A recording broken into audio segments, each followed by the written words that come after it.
Hey folks, so we got a Ford F-150 and it's got the cloth cover, which what we're going to do is apply this to protect it. So, nice material. It goes around it. All you simply do is open it up and then you have to fit it.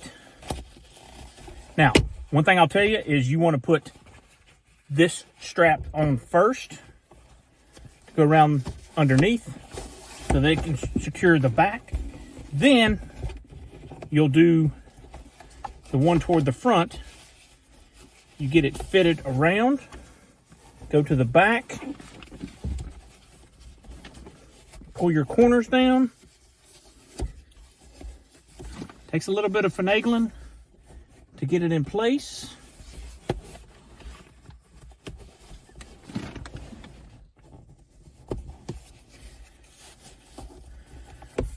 Now, once you get it, you'll notice that you can still access your handle right in here. This is nice and protected. Keep it for a long life. Great addition to this pickup truck because apparently I have dirty elbows. We have stuff that falls on here, food, drink, mud, whatever. This protects it. You can take this off, wash it, put it back on. Nice protected. It's going to last a long time. Hope you guys enjoy it.